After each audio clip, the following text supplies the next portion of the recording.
So did y'all see the new video footage of the Nigerian guy, Christian Obumseli, who was getting his ass beat by his white girlfriend in the elevator? Did y'all see that footage just came out today? Go look it up. She beating his ass in that elevator. But see, here's my thing. This brother spent a lot of time on Twitter disrespecting black women, talking about how we love to shake our butts and our skin color is ugly. And I think he mentioned something like white girls' nipples are better. And he did a lot of talking down on black women. And this is a Nigerian guy. He's not even an American. So just so y'all know, I don't give two shits about brothers like him. It is very ironic to me that you ended up leaving this life by the very white woman that you put on a pedestal. I don't know what it's going to take for these brothers to understand that you can keep disrespecting black women if you want to, and God gonna show you what time it is. He gonna show you what time it is. So my thing is, rest in hell. I do not care about this brother. I'm not fighting. I'm not supporting. Black women need to stand down. This is not our problem because he didn't fuck with us. So let him go on and do what he do. But I just find it very ironic that we're seeing more situations like this. So basically he was talking down on black women, but he was getting his behind beat by his white girlfriend behind closed doors. I want y'all to make it make some sense. So that sounds like karma to me. That's what that sounds like to me, Mr. Christian Obumseli. So black women, please stand down. Continue to stand down. This is not our issue. You ain't got nothing to do here. Just bask in the reality of what goes around comes around. That's what we can take from this story. So hopefully y'all enjoy. Wow, man. There is no greater flex than a single woman who is willing to say, as soon as I see the red flags, I'm out.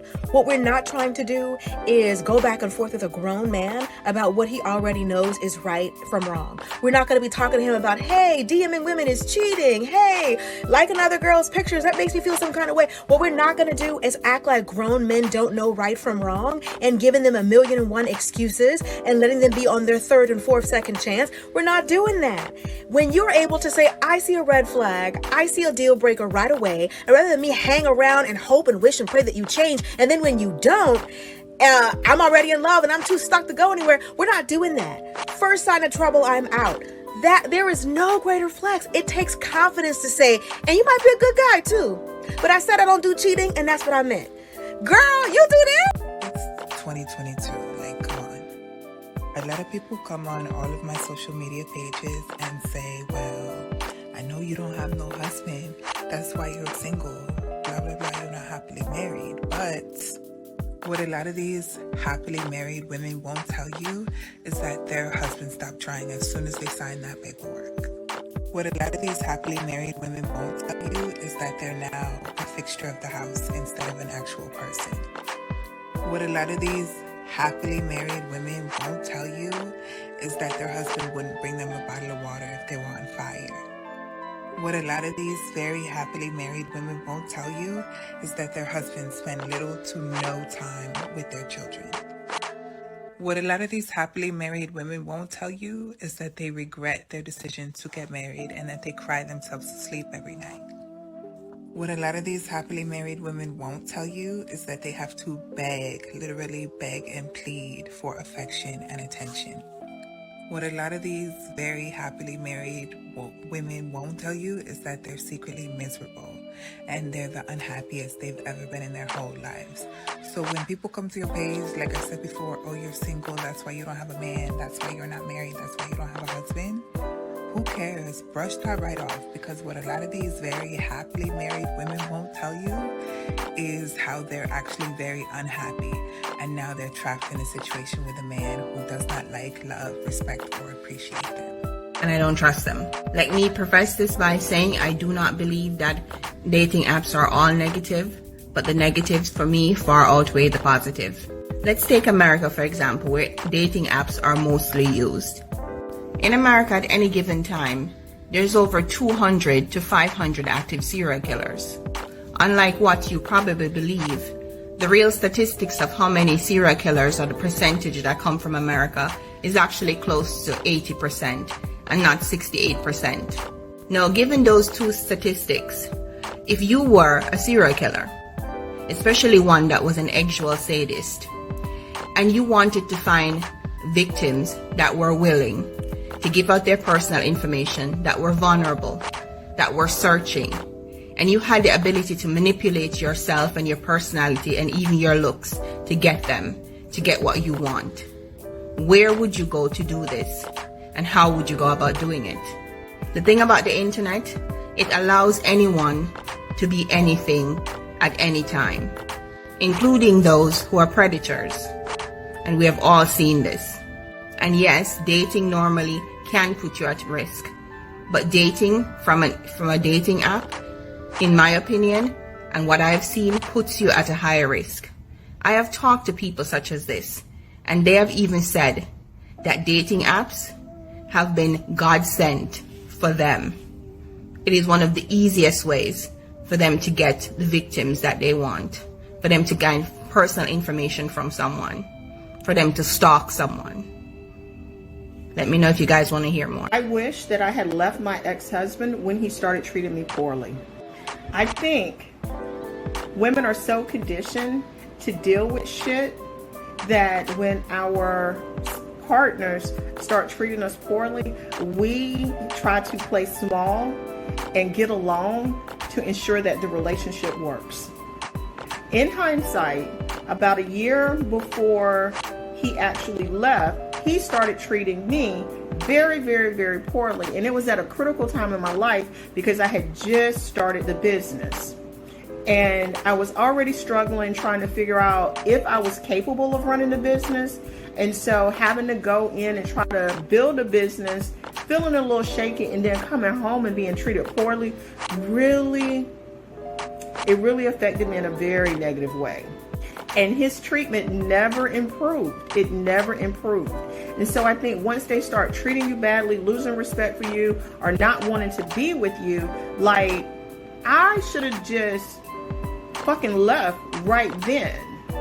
I'm glad I didn't. I played the long game. It worked out into my benefit. But when I think back on it, I try to figure out, like, exactly why did I endure that treatment. And I remember there was a time when I was sitting on the couch, we were looking at TV, and I looked over at him and I was like, he doesn't like you. And then my brain was like, no, that can't possibly be true. This is your husband. He has to like you. No, he doesn't. He absolutely does not have to like me. And he didn't. And the moment he met somebody that he liked and wanted to be with, his treatment of me got even worse, which is one of the reasons that we'll never get back together. You would think that he would have some consideration for my feelings after being together for 20 years, and it absolutely did not work like that. Once he had made up in his mind that he didn't want to be with me anymore, any empathy, compassion, sympathy, or care, like, totally went out the window. And I'm just saying this because I see the same theme and story repeated over and over with divorced women or divorced men. I think it happens both ways.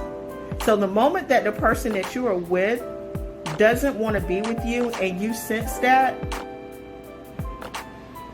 if you don't want to get counseling or they don't want to get counseling, it's probably best to just go ahead and end that relationship.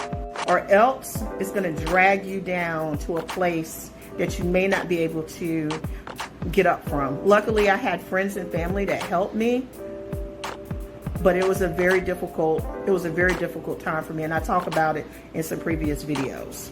Get out as soon as they start treating you poorly. Listen, y'all, I'm not one to post me crying. I'm not one to even, but let me tell you something.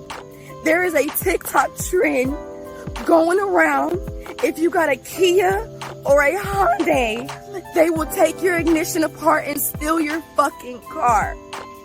Here it is, 11:20. I have just got off work at 7 o'clock in the morning. I've been in the house all fucking day. I just left out my door at 10:30 to get ready for work. I do security, and my fucking car is not here. There is a security lady. She calls the tow yard.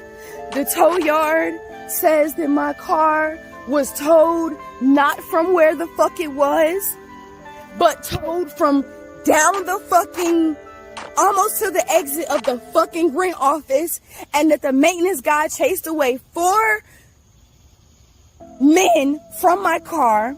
My ignition was torn apart. There are 2 flat tires, and now my car is at the fucking tow yard. This is a TikTok trend. So I'm just making a video so it doesn't happen to anybody else. If you have a Kia or a Hyundai Elantra, the tow yard told me they've been getting calls like crazy. Kias and Hyundai Elantras are being stolen. It is the new fucking trend.